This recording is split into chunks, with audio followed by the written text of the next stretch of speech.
Everybody, welcome to Stack Your Points. Thanks for watching and listening.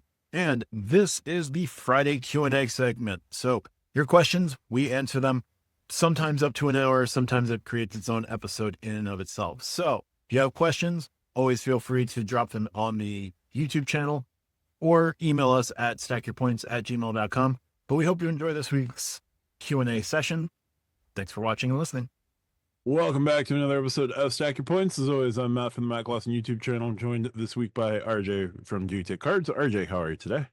I'm doing well. It's Monday. We're recording. So life can't be bad when we're recording a podcast. Nope. I've got this hoodie. We've got our podcast. We've got stuff to talk about. We're also joined by Lonnie from the Call Me Lonnie YouTube channel. Lonnie, how are you today? Feels good to be back. And do me a favor, ask me about my Chase Sapphire Reserve. Why is it every time I am on assignment, the most Lonnie topics seem to come up? Yeah. Every single time, without fail. I was really hoping that you somehow would miss all of the news about the Sapphire Reserve until the next podcast so we could break it to you live on air. I treat YouTube like I treat like my professional day job, where I literally just check out. So I am very rarely even in the community, as you can tell. I'm not even in the Discord when I'm on assignment, as you two like to call it. I don't watch videos, not even like sitting in an airport, let's watch a YouTube. No, I literally cut off all of that, especially if it's a personal trip going with my family, and then because I'm not really on my phone or laptop or tablet or anything like that. But then when I do check it and I see 12 videos, I usually just end up going to Matt's video. So I'm like, Matt will break this down and he won't be mad if I ask a question. I don't until I get home. And then I'm like, oh, hey, Matt, how about that CSR? To which all I can say is right now is I don't know. I need them to just do the thing at this point so that we can evaluate and reevaluate. We don't need anything. We don't even need rumors. And for my members, I actually had a good hot take on this, where I just think that Chase is trying to plug a hole and find the mole in the company right now. That would be preferable. Apple was known for doing this. I don't know how many people they fired because of what's his name, Mark. I'm blanking on his name. Mark Gurman. Yes. I don't know how many people got fired because of Mark Gurman until Mark became most favored nation status within Apple PR. Because when it's coming from Mark, it's tight. It's on lock. He's got it. Maybe this is a mole hunt. I'd be really glad if it was, because that $75,000 rumor nonsense was just, I want to take Jamie Dimon outside and just hit him with a snowball. I don't know where I'm finding one in May, but I'll do it. We don't need to get into the 75K spin thing, because neither here nor there. Oh, yeah. I got a lot of hot takes on that. But I'm not going to say they won't or will refresh the CSR, but a part of me believes is one of two things. One, Chase has a mole and they're trying to find out, and they're like, two birds, one stone. Let's stir the pot and see how the community reacts to any of this. We all know they watch. We all know they pay attention. And the other side of that is, like I said, they're out there, what happens if we do this? Ooh, this could be bad. No one likes that. Why don't we take that off? That is the new JSX credit that United just did. We're going to go ahead and take that off. Yeah. There are things that I did not like. The thing really that with this rumor, and I'm sorry we've gone down this rabbit hole already. We're there. Yeah. The thing that I found the most confusing was all the Amex fanboys in the community just immediately went, oh, wow, Sapphire Reserve looks interesting now. Really? What was wrong with it before? It was blue or navy black, whatever color it actually is. It's a really nice color scheme. Now, RJ, I was not trying to lump you in with that fanboy reaction as our resident Amex appreciator, but there were definitely some folks who were just like, now you're more interested in this because of all the side quests you have to do. How bored are you? I think the community in general is bored right now because of how things have been going. There hasn't been like the gold refresh was the last really major news, right? Like from one of the major companies. So I think that people are desperate for news and content and changes.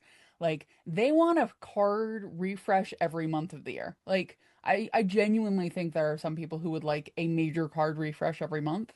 So I think the rumors, it's like a chum fest, right? Like you're dumping a bucket of chum in and everybody wants to get a little nibble. So it does not make this card more interesting to me because it is, quote, more like the platinum with credits. It's still not the card for me. I'll stick with the platinum, but for both of your sakes, because I know both of you have the CSR, I hope this is not what you end up with.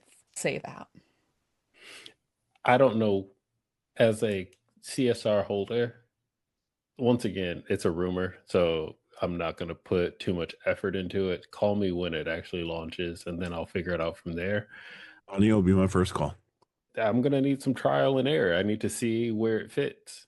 I need to see how it stacks up against my other cards, because I know that I said I'll never cancel this card, but if this refresh is for real, it's not the same card when I said I'll never cancel it. I need to figure out if it still works for me or fits into my setup or whatever. But I don't want to get too deep into it because I actually have a lot to say in a question coming up from RJ later in the episode, which will help explain what I'm deflecting from at this current moment. Maybe it was Amex. Maybe Amex leaked this card point just to see what they really want to do it to the platinum. So they're like, what if we just put these things out, change the brands, and just see people's reactions? Maybe. They're already doing it with the platinum, though. Like, they already did it with the platinum. How much more could they go? You know what? That's a stupid question. There are very few stupid questions in the credit card world, but how much further could Amex go is one of them because it's always further.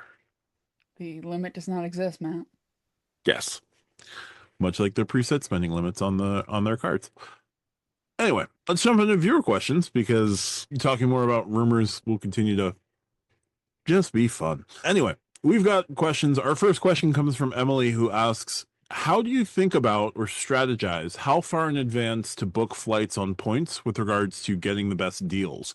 For instance, when booking domestic economy with cash, there's research that says booking about 2 months in advance tends to give the best prices, except for major holidays, which tend to have the best prices a bit earlier. Are there any comparable principles you keep in mind for booking with points?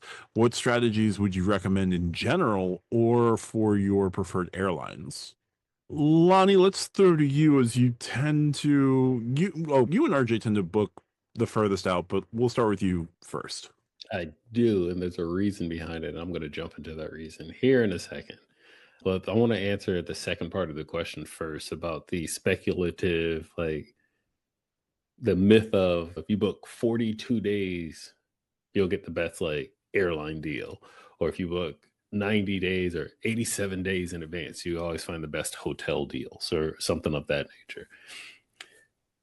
There's a lot of your mileage may vary when it comes to that. So to throw another idiom out there, take it with a grain of salt.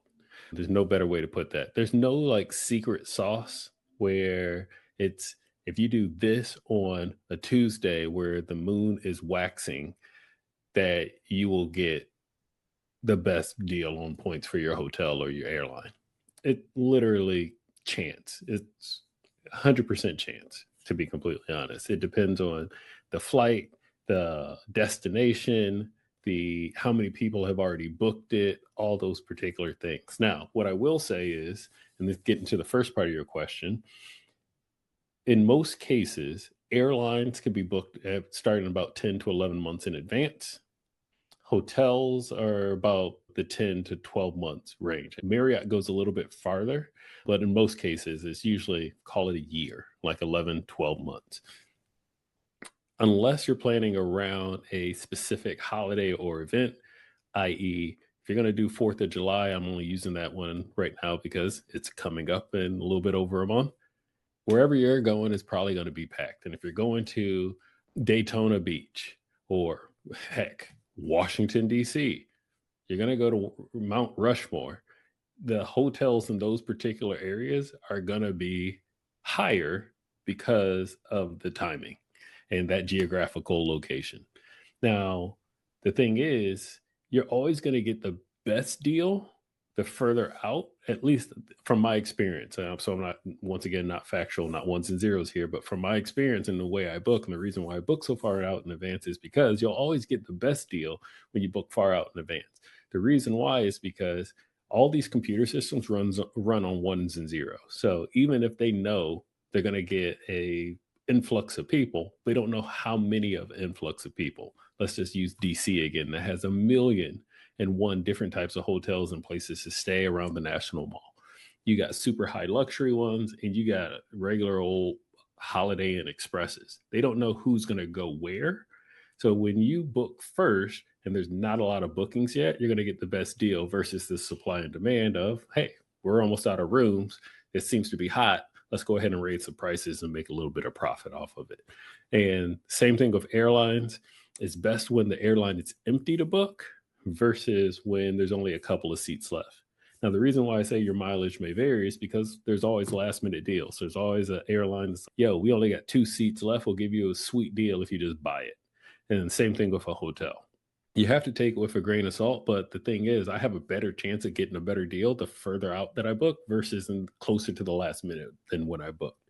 So if you're even booking within 30, 45 days out, that hotel, that airline, they already know what type of airline they need or airplane they need, or if their rooms would be packed or not. And now you're just putting into the shuffle of something that already exists versus you're starting that snowball down the hill the further that you book out. So I personally like to book out as far as I can in advance. When I plan trips, I usually plan them to book in a year in advance. I've mentioned this before.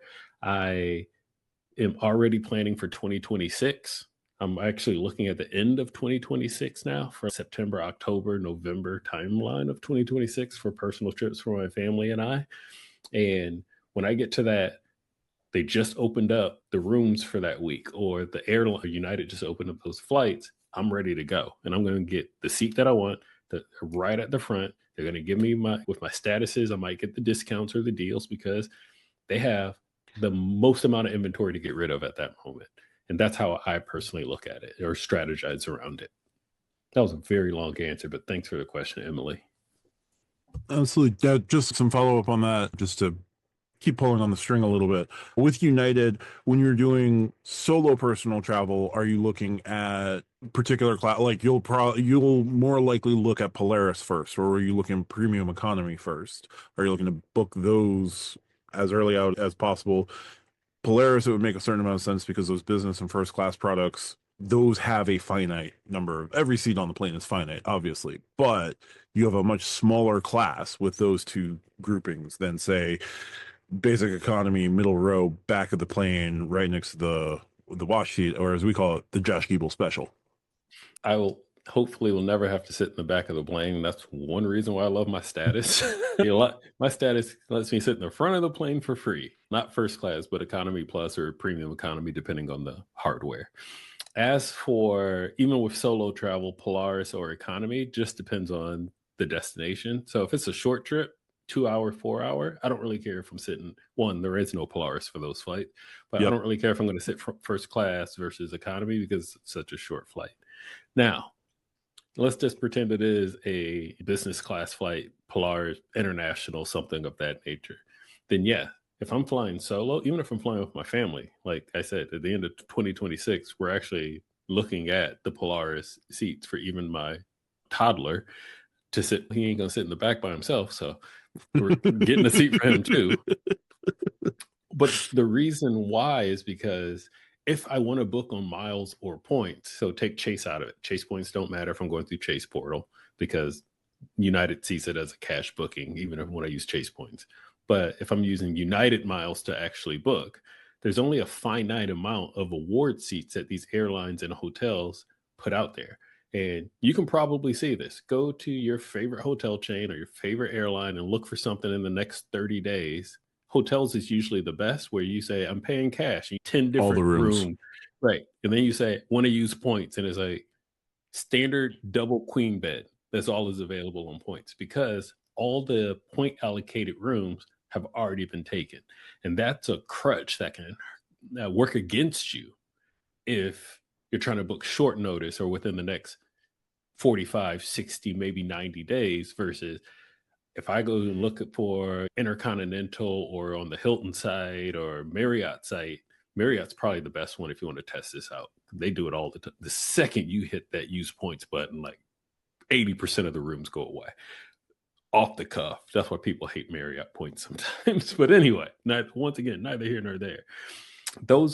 That's usually the way that you can see, hey, what's available if I use points? What's available if I have a free night certificate? Those type, not a Hilton one. Hilton's different, but like a Marriott or IHG free night certificate.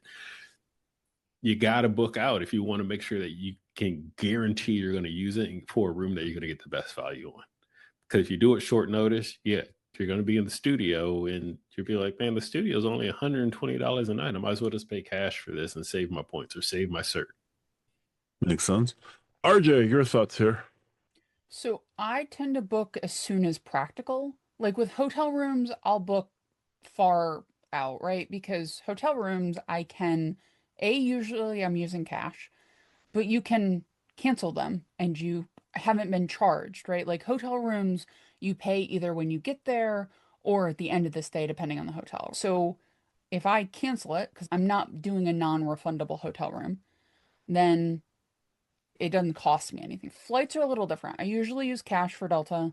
So I am charged when I book instead of like when I go to fly. So that one is a little bit different. For me, I book as soon as practical, right? Like I will, depending on how far the trip is, might wait a little bit just to make sure the trip is going to happen, right? Because I can book refundable with Delta. I don't always book refundable with Delta.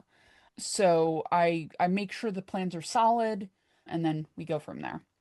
I agree with Lonnie. Like, I understand that people want a math algorithm that they can say, if you do it on the fourth Tuesday of February, when the sun is in the second house of Zeus, you'll be able to get the best deal, right? I would love to give you math.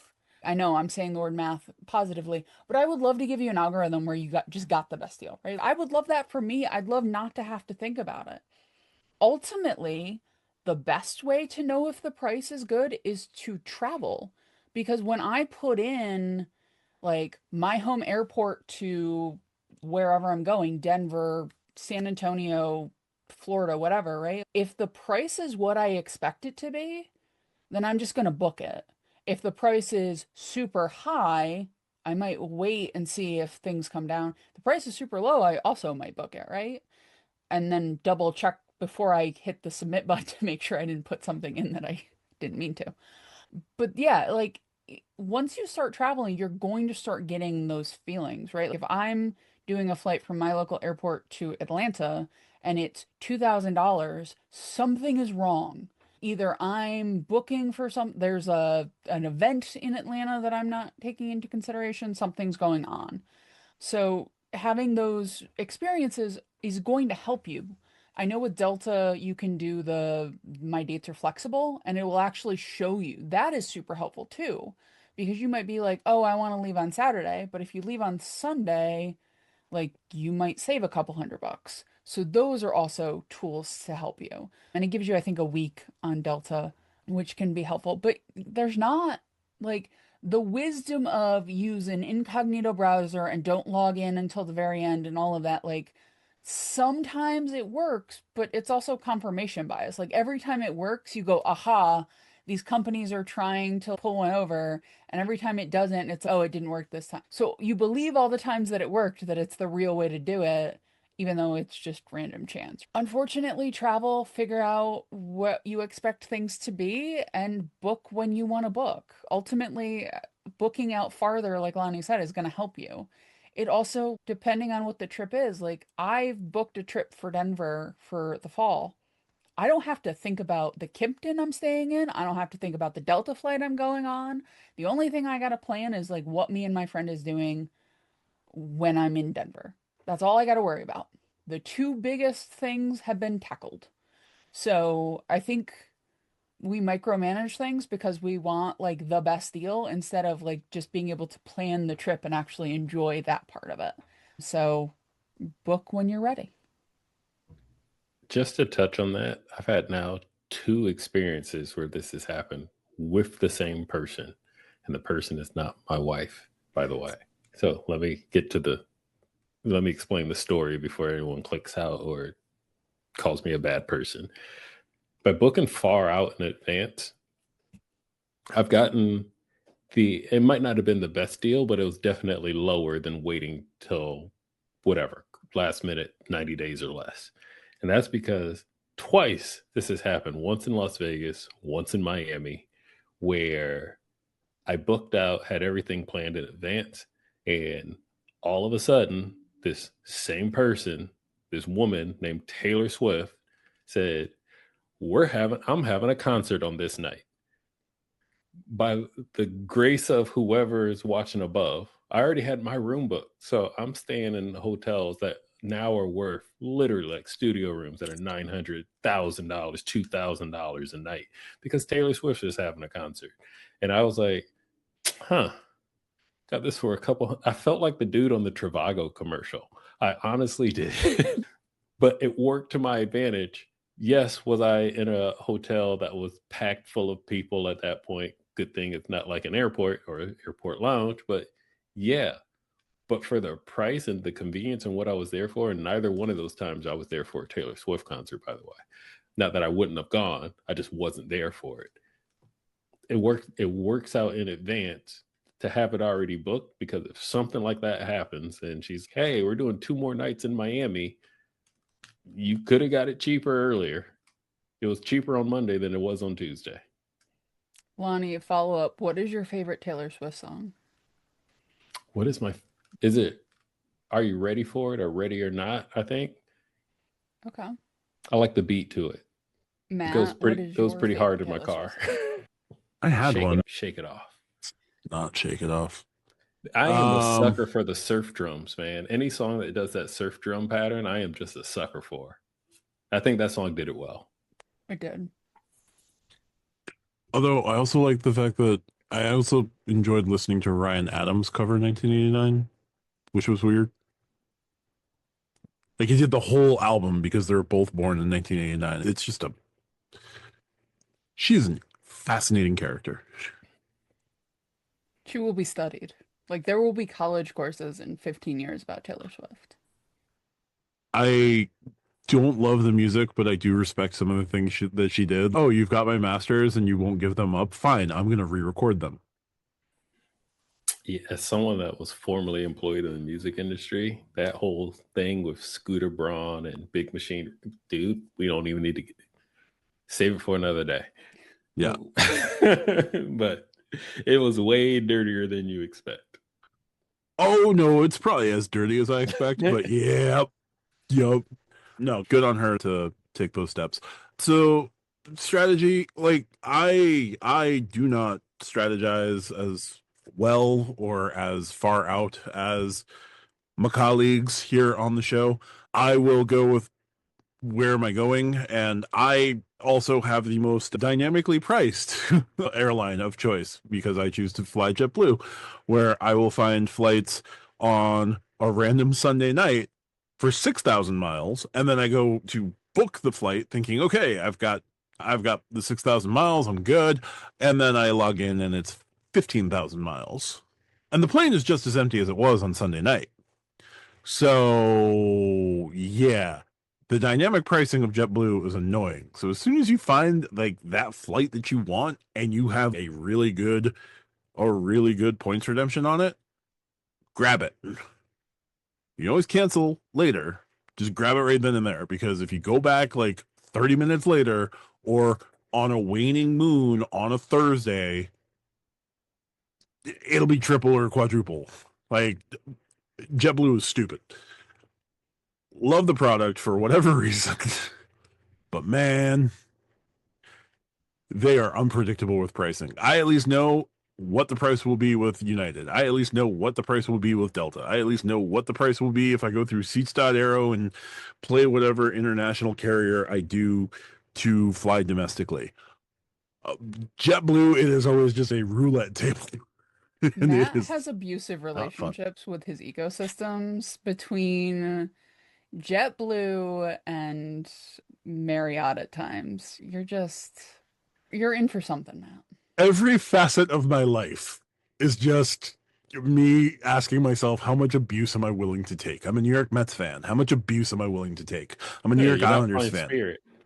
Here's the thing, though: if Spirit starts to improve their product, I might give it a whirl. They filed for bankruptcy. I don't expect them to They're do out too of much. bankruptcy. Whatever. He still filed for bankruptcy. Yeah, I know.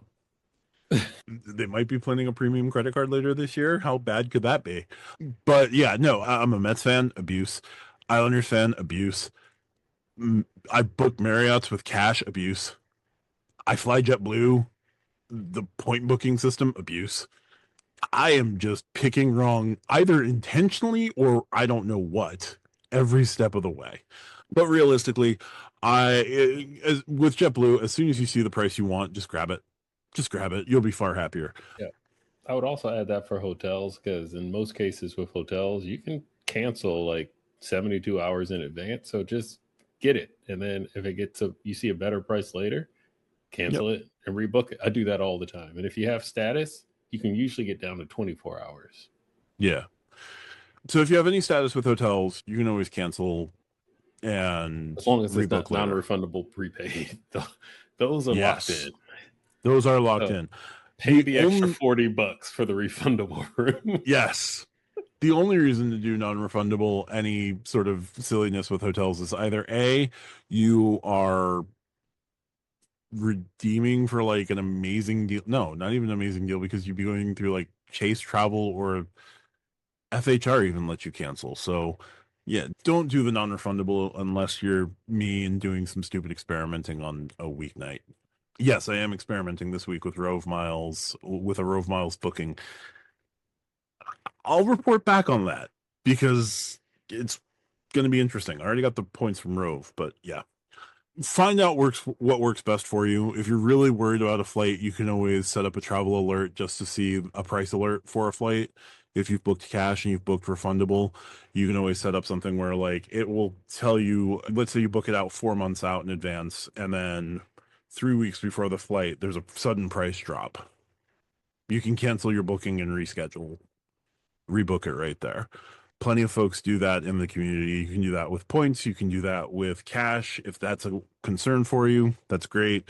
There can be a level of overthinking it for sure. If you can save, it's going to be a question of how much you're willing to save on this. If you're saving $100, do it. If you're saving 20, is 20 that big a deal to cancel and rebook?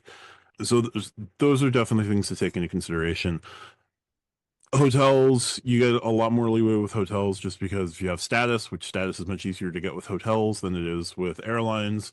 You can always book those out, book and cancel, rebook 24, as little as 24, but usually like 48 to 72, you're good, as Lonnie mentioned. So if you're super worried about it, set up those travel alerts. If you're looking for something like booking, just grabbing domestic economy at first, but then having a travel alert set up so that you can maybe grab a business class seat and save a couple $100 from what you would have paid if you had paid business at the time, you can do that too. Move up, sit in a more comfortable seat.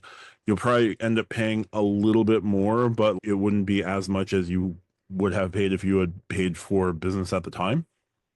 So it's always a possible thing you can do. There's a bunch of different ways you can do it. Booking further out is always better just because there's more product for them to sell you. So you're going to get it at the cheapest price. So Thank you, Emily. We'll move on to our next question, which comes from Keith. Keith asks, "What's your favorite and least favorite credit or coupon on in your wallets? I'm going to miss the CSR $300 travel credit when it goes away. It was the perfect credit. It automatically credited your account as you spent for travel. The Indeed credit on my Amex Business Platinum, I have no use for." RJ, is there a credit that is your favorite and a credit that is your least favorite? I have 3 credit cards with Hilton credits, and it's great. I stay at a Hilton, I get a credit. I don't have to do anything, I don't have to think about it. And 2 of them have the words Hilton on the credit card, so it's really easy to remember which card to use at a Hilton. No, credits like that to me are foolproof, right? Like you use the credit because you stayed at the hotel. I do not have time for people who buy the gift cards or try to buy the gift cards, so I'm not even going there. My least favorite one is there's an exercise credit on the personal platinum for, I want to say it's Equinox. No, just no. It's not one I need, it's not one I use. The card makes sense for me even without it, but it's not one for me. I agree. If you have use for Indeed, I'm sure that credit is great because it's like half of the business platinum annual fee. But yeah, that one is a tough one to swallow. The Dunkin' one was one of my favorites when I had the gold. I do not have the gold any longer, but that was a very easy one for me when I had that card. But yeah, big fan of the Hilton credits. Lonnie? I am doing some mental note taking of all my cards so I can properly answer this question. He threw me off. I don't remember which card I was looking at next. But That's all right. anyway, Well, we can swing uh, back. no, you're good. We're good. So some of my favorites are currently CSR, and it's still available, rumor or not rumor. The other thing is, before we go down the rumor rabbit hole again, they literally just went a couple of months ago, did a whole shift across all their consumers to align that $300 credit, which I'm sure was a lot of manpower and resources and i.e. finances to get it done. I don't and then they're just going to scrap it. I don't believe that, but still a rumor. My FHR credit on the Platinum, any type of credit like I can use for United Travel Bank, that also falls in a good favorite because I know I can use it. On the least favorite side, I also have to go with RJ with the Equinox credit, which I'm not going to use. One that you probably wouldn't expect is the Resi credit on the Amex Gold card. And it's only because I personally don't get to use it. Don't ever, never even, I don't think I've ever even been to a Resi restaurant. So, yeah, that one just goes down the drain every single year. Anyway, I didn't get through my entire list. United card, the new JSX credit, that's definitely there. I'm going to add the $10 ride share credit that you can use with any ride share in the favorite Yes. category. Built doesn't really have credits, but they have credits. I'm going to skip over them. Hilton, I already mentioned that. Free night cert, if that's a credit, sure, I'll take it. But also, you can use Travel Bank there. The $200 credit every 6 months, that's a good one. IHG Premier, does that one have any credits that not that I can think of off the top of my head right now? That would be basically it. That's the rundown. There you go. Again, I famously only have 2 cards with annual fees that would have credits on them. I love the Sapphire Reserves $300 credit. Nice, easy, set, forget. Don't worry about it. I got all of my CTA reimbursed when I was in Chicago last week before. I got at least 2 or 3 Lyft rides reimbursed like that. Just set, forget, don't worry about it. You're good. Though that credit, fantastic. I don't think that credit's going anywhere personally. I think that credit will be there and you'll be able to stack that credit going forward. We're not going to go down that rabbit hole. Lonnie and I can probably do a video about it at another time. Anyway, least favorite credit right now, the DoorDash monthly chore. Doing that 3 times, trying to do that 3 times is a bit of a hindrance. Like, I can do 2 with ease. It's that third one, whether it's the food is never an issue. It's usually that second $10 non-restaurant coupon that tends to get me because I don't do the late night snacks. I got 3 pints of ice cream and 1 box of Ferrero ice cream bar thingies. I'm on a diet, but whatever. Come on over. All right. Also, you know how we said we wanted to lose a shirt size at the beginning of the year? Your boy is like 15 pounds down. Let's go. Nice. Congratulations. And Awesome. you've been on assignment, so you've been having access to all of the sweet treats, and you're still Oh yeah, 15 pounds. that does not count when I'm on vacation. I think I literally I went in on 3 bags of cotton candy last week, and it was lovely. Cotton I thought I was candy is going to oddly weigh more this satisfying. week. Honestly I was going to weigh more than I actually did this week, and I'm very proud of myself. But calories don't count on certain vacations. When I go on this cruise, yeah, I'm eating. We're gonna have 9 lobster tails in 7 days. I'm eating. Protein all day. Already paid for it. Might as well eat it. Exactly. Yeah, I don't really have the least favorite right now has just been that third coupon. If the rumors are true and it goes to a straight $25 credit, I'll be significantly happier. But rumors are rumors, man. Anyway, yeah, I don't really have any credits on the JetBlue. The JetBlue card does technically have a credit, but you have to book through JetBlue Vacations, and no, I don't want to. There we go. Let's move to our next question from Jason, who asks, Team Cashback seems to be having a few problems unless you're Bank of America. What would be the oh crap moment that signals Cashback is in danger of devaluing? RJ, I'll throw to you for this one. I think if Chase changes how they do cashback and it goes to less than 1 cent a point, that is the canary in the coal mine just keeled over with a little sign that just says dead. Amex doesn't really want to do cashback. I think sometimes Amex forgets that they have 2 cashback cards. They meant to kill them in the Great Dying and they just forgot. So I don't think Amex is changing anything.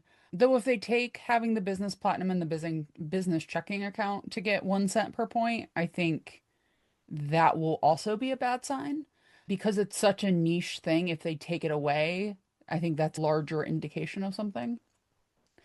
But yeah, I think the more we see signs of cashback being quote devalued, I think it changes the math on everything else. So yeah, I'm interested to see because if cashback gets nerfed in a way that nobody was expecting, I think that's going to create a lot of panic in credit cards in general. And banking panic, potentially. Yeah. Which nobody likes panic at the banks. They do like panics at the disco, though.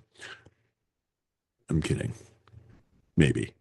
Anyway, yeah, I feel like this was brought on by today's news that Citi is devaluing the cashback, your cash out capabilities with the Citi Strata Premier, and that going from 1 cent per point to 0.75 cent per point. Now, everything with that has been a little hazy, and I want to see more reporting on it. I did a video on it tonight, which whatever. I see some sort of news. I'm gonna do something for clicks because money. But I want to see more on that before I really get a sense of any sort of oh crap moment with things. Other oh crap moments would just be like you don't get to redeem into any sort of account. You can only redeem for statement credit, like American Express does, like Bilt does. You don't get to move your points to cash into any sort of checking account, no matter what your relationship with the bank is. I think that would be a huge concern. Like you can't pull out your Ultimate Reward points. You can't pull out your Wells Fargo points. You can't pull out your Capital One cashback. You can't do anything of that sort. You can only do statement credit, and the statement credit gets slashed. I can see it going to almost all of the banks going, you have to have our account to cash Yeah. out. Like you can do a statement credit if you don't have an account with us, but to do a cash out, you have to have an account with us. The problem is most of those banks don't have a free checking option. So Yes. you'd be paying potentially, depending on what you keep in that account, money every month to have a cash out option of 1 cent per point, which could also be a big giant red flag on the horizon. Yeah. And if you're paying money for that checking account and you're not cashing out enough to more than cover the amount that you're paying, then it's time to get out of that bank probably, because you don't value them enough they're not driving enough value for you in other places to keep things going with them. Like ultimate reward points are ultimately worth nothing until you redeem them, but you can always move those to transfer partners. You can always use those in the portal at elevated rates. You can always use those in other ways than sticking them into your Chase account. But if it now costs you money to move your ultimate reward points around, that's not going to be good. And Chase isn't necessarily going to be one of those banks, but like insert bank here that would be a concern with. Alani, I know you're not necessarily team cashback, but what would be some oh no moments on the horizon for you if there were to be any? So I'm going to have a hot take here and hopefully it starts a conversation, but I think we are already there. I think there's already Probably. been a shift from cashback, and it started a long time ago, where even RJ had just mentioned, like American Express only has 2 cashback cards. I think they only have 3 $0 annual fee cards. If I the blue Delta one and the 2 cashback cards, the everyday and the preferred. Preferred is $95 annual fee after the first year. Oh yeah, waive for Um, the first year. Blue The Cash everyday. every day, the Delta Blue card, and the Hilton Honors card. Yep. There we go. So if you take that wave first year one out, yeah, it's down to 3. We've seen cashback cards try to come into the game and lean on cashback. We saw Robinhood. We saw Gemini, technically crypto, but still. Yep. I think we're already there. Like, it's just, I mean, it's follow the money, supply and demand, whatever term you want to use. That's not what the people want. And a credit card company who makes their bread and butter on you using their cards, if people don't want those cards, they're going to get rid of them. And that's why I say I think we're already there. Also, just going out of your way to create economic panic where previously there was none probably isn't going to help the banks know that they've got surety and potentially liquidity if other aspects of the economy say, I don't know, fall through the floor. Stronger your economy is, the stronger your banks are going to be. The stronger your banks are going to be, the better your cashback is going to be. It's not an election year, Matt. Lonnie, it's always an Moving election year. Anyway, that's fair, I guess. Anyway, Not the election year I care about. as a former campaign gremlin, that hurts. Moving on before Yes. RJ reaches through the screen. All right, we'll go to our next question. Thanks, Jason. We'll just have to see what other dangers there may be. Moving on, our next question comes from Grizzlies, who asks, as someone who already has the Double Cash, the Blue Business Plus, and the Chase Freedom Unlimited, along with their annual fee sister cards, how much am I missing out by not getting pre-approved for the Venture X? You're not, in short. What do you want the Venture X for? Is it to access Capital One lounges? Then yeah, you're missing out on Capital One lounges. What is the value of Capital One lounges to you? What else are you planning on doing with the Venture X card? Also, the community created this mythos of if you're not pre-approved, you're probably not going to get the card. Dude, just to take from one of our fellow creators, Uncle Luke or Luke's Points of Miles, just risk it for the biscuit. Just put in the application. Just see what happens. If you get denied, no big deal.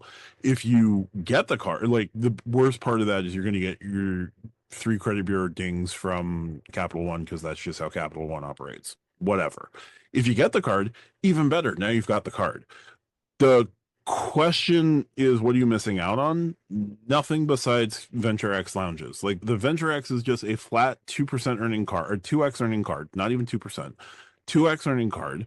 You have to use their coupon within their travel portal. Yes, you're going to get the same things that you're going to get with every other premium travel credit card. There's really not much to me that you're missing out on with the Venture X as opposed to the Sapphire Reserve, as opposed to the American Express Platinum card. $3.95 annual fee. Capital One lounges, Capital One landings at the 6 airports that they have Capital One lounges and landings at. Yes, they have a Denver lounge. Chase doesn't, and American Express does. They've got a lounge at DFW. Chase doesn't. At Dulles, Chase has a lounge. It's shared with Etihad, but they have a lounge. The landing at DCA.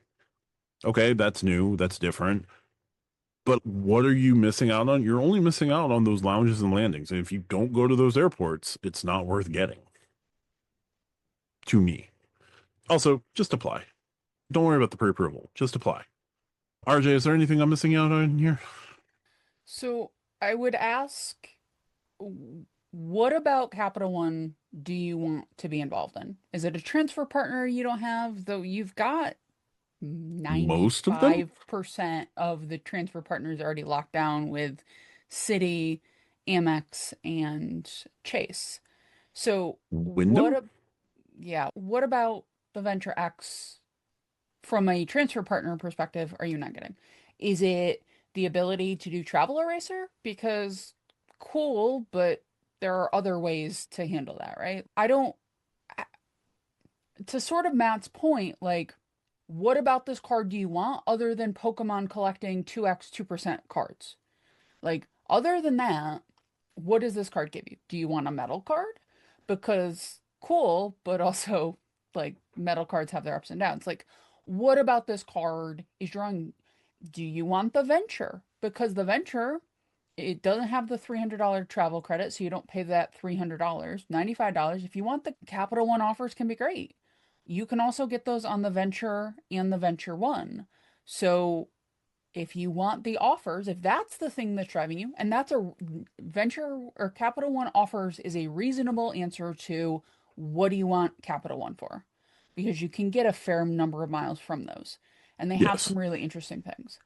There are 2 other cards that you can get. One gives you the exact same 2x everything. So is that an option? One gives you 1.25, but that's not contingent on the offer. It's not like the 2x doubles whatever the offer is. You get 2x on what you purchased, and then you get whatever the mileage is for that offer. So it doesn't double the offer. Yeah. So is it that? Because you have other options. You can do, if you absolutely want the pre-approval tool before you do it, which I agree with Matt. If you really want this card, take the chance. If you are on the fence and this is the thing holding you back, then maybe you don't actually want the card as much as you think you do. But you have 2 other options. Do the pre-approval tool for the Venture and the Venture One, because you'll get a bunch of other cards. If you're getting only like the good credit cards, Capital One doesn't want you. They just don't. They're trying to tell you they don't want you at that point, which is reasonable, right? Different banks have different requirements. Capital One is incredibly sensitive to certain things. If you got those 6 cards in the last like year, Capital One is not going to give you one of their cards. They're just not. You've got to cool down, and in that cool down period, you have to decide, is this card worth it? Because we've all cooled down to up our approval for a card we've wanted. If this is the card that you want to cool down for 6 or 12 months for, it's a good card. But know that you might have to do something like that as well. My short answer is you're probably not missing out as much as you think you are. It's just, it is a good card. It is, for people who can use it to the best of their abilities, it's a fantastic card. But it's no different than the Platinum or the Sapphire Reserve. If it's not giving you anything, it's not worth it at all. Yeah. I did also miss, if you are looking to hit all 30 baseball stadiums by doing 5,000 Capital One miles per trip, I could understand that as well. But just having the card to say you have the card, cool, but Ninetales ain't paying the bills. I will say, in your digital wallet, the regular Venture card looks better. Because the Venture X is just a blue card. The Venture regular card has like a little design on it with a little plane and stuff. It's a much cuter design. The airplane and the passport stamp. Yes. Yep. I prefer it. Yeah. So Grizzlies, what are you missing out on? I say not much, but yeah. Let's move to our last question. It comes from Spathco, who asks, what hotel trend annoys you the most? My offer to start the conversation: death trap showers that just have the partial glass wall and no door, creating a flooding slip risk situation every time you shower. I'm with him very much on this one. I don't like those showers. I would like the full door, please, if possible. And my partner definitely doesn't like those showers, but like they're better than the alternatives. So we just live with what we live with on those. Other trends that annoy me: the single cup. I don't like the single cup brewer. I would much rather have a little pot in the room if I was going to brew in the room. Otherwise, I'm just going downstairs to get coffee from downstairs because I sort of trust that better than I do the water in the room, which is weird to me. But yeah, Lonnie, any hotel trends that annoy you? When the shower gel's locked to the wall, probably one of the many reasons why I travel with my own shower gel. Oh yeah, That no, that's annoying. that and I'm bougie. Some of the top of these luxury hotels, man, the stuff they got to really nice, and I'm like, oh, if we're staying there, I'm not taking my own shower gel. I'm gonna use what they got. And they trust you and they don't lock it to the wall. Also that. Yeah, you can take the Waldorf Astoria bottles home. You can ask for extra, actually, and they give you a little stuffed owl. They would Oh, gladly be fine with that. yeah, they're fine with that. Leave your dirty towels on the floor, and somebody will come get them. I don't do that at home. I don't want to do. I don't want to step over my own dirty towels or my family's dirty towels. Just change the towels when you come in. Just change the towels, and also, can I get a time of when you're coming in? Like, I don't want to have to wake up at 8 a.m. and be like, gotta rush in at 8:15. Housekeeping. It's 8:15. I haven't And even gone to also, breakfast yet that ends in 45 minutes somehow. exactly. And if I'm out of the room, I should get, there's notifications for everything, especially with Hilton. Give me a notification that somebody's in the room so I don't come back and now I can't even get in my own room and I'm just like standing in the hallway. Like, I promise this is my room. Are you almost done? Are you done yet? You don't need to vacuum. It was me in here yesterday. I'm good. Can you just leave? I just want to go in. And could you leave me some clean towels? Those would be my I will say, when I check out, I never leave the towels on the floor. I always put them just in a pile somewhere where like they can be reached like a human being. Oh, I'm not talking about when you check out. When you check out, they replace everything. I get that. Oh yeah. So it's like when you're still there. And then if I, like a human being, hang my towel up and then I come back and my towel is still there Gone. because I hung it up. Oh yeah. I don't want to throw everything on the floor before I have to walk out just so I can get fresh towels or something like that. Yeah. That's fair. RJ, any hotel trends that annoy you? I don't need thin pillows. I'm sorry. Give me a normal pillow that when I put my head on it, my neck doesn't go like that. Like, it drives me crazy when they give me like the pillows that are this big and then they go down to that. No, I want a pillow with support for my head. A human head weighs like 7 pounds. Give me a pillow that will support the 7 pounds of my head. Please, just give me a pillow that supports my head, please. And I sleep with two of them under my head. So both together, they're only like that thick at the end. It drives me nuts. I hate it. I am not a person who gets up early on vacation or on trips unless I have to for another reason. I am never going to get up early to go to breakfast. I am the one person without children on this podcast. So, like, I don't have to deal with the tiny humans and their eating habits, nor am I a morning person. So, it drives me crazy when like breakfast ends at 9:30 cuz I am just never gonna hit that breakfast. And look, I get it. Keeping it open till 11, I get that it is a burden and I'm sure they have data on when people go to breakfast, but just put a fruit bowl out or something. Like, or have like fresh-ish coffee by 11. Just do me a solid. Give me a Pop-Tart. Just give me an uncooked Pop-Tart and I'll still be happy. Just something for people who are not up at 8 o'clock in the morning. We're on vacation. Just let us sleep in a little bit. It drives me crazy when they have the alarm clocks in the room and they're set for some stupid time. They don't turn them off when they clean the room between people. Because I have had alarm clocks go off at 5 in the morning because the person who was in there before me set it for 5 o'clock in the morning and the housekeeping staff didn't turn it off. I don't know if I've just had bad luck, but I've had that happen a couple of times, and it is very annoying because I use my phone as an alarm clock like a civilized person. To Powdered that, eggs. oh No yeah, powdered eggs. I understand there's a thing about eggs going on right now. There's no excuse for powdered eggs unless you're like at a Days Inn or something like that. Then I might give you a pass. But if I I ever know. see the powdered eggs, I might need to talk to the manager. You might get like deducted 1-star review. I don't know. Powdered eggs Also, are horrible. also like there's been a couple of hotels that don't have a restaurant, don't have any sort of like dining facility, but have also been really weird about like Uber Eats or DoorDash coming to the hotel. It's like I am not paying $9 for a Coke out of your like little corner room that was somebody's office that you have turned into like a snack area. Like I'm not paying $7 for a Reese's peanut butter cup. Like I'm gonna order $12 McDonald's like a normal person staying in a hotel. Don't give me side eye. Just tell them that you've previously been a victim of identity theft because you ordered the pizza on the flyer that came through the door, and they usually will let you go because that's a lawsuit. There we go. but that $7 Reese's at the Hilton with the Hilton Aspire, you get 34 times points for that $7 Reese's. You're just walking away from 200 plus points.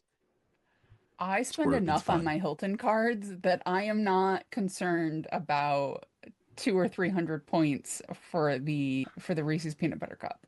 You're I'll paying eat it. $7 for convenience. It's because you don't have to leave the hotel.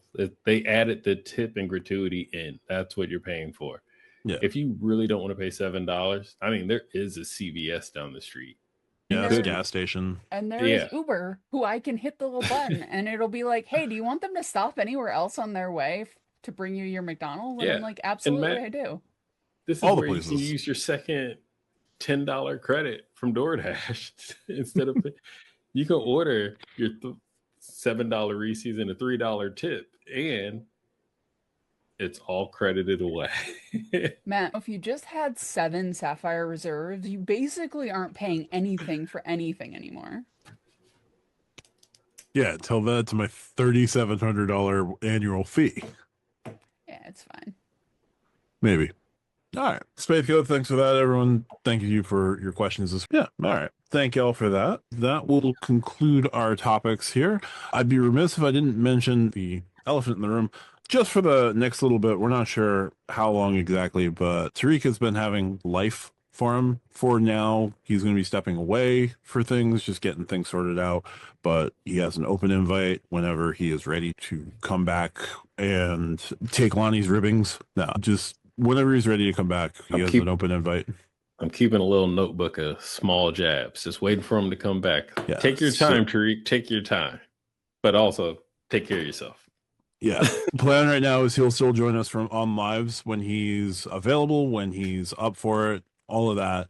Podcast right now might be a little bit much, so you may have noticed he's not here. We'll have guests from time to time, but yeah, we just want to make sure that everything's good for him, and just wanted to address that before we closed up.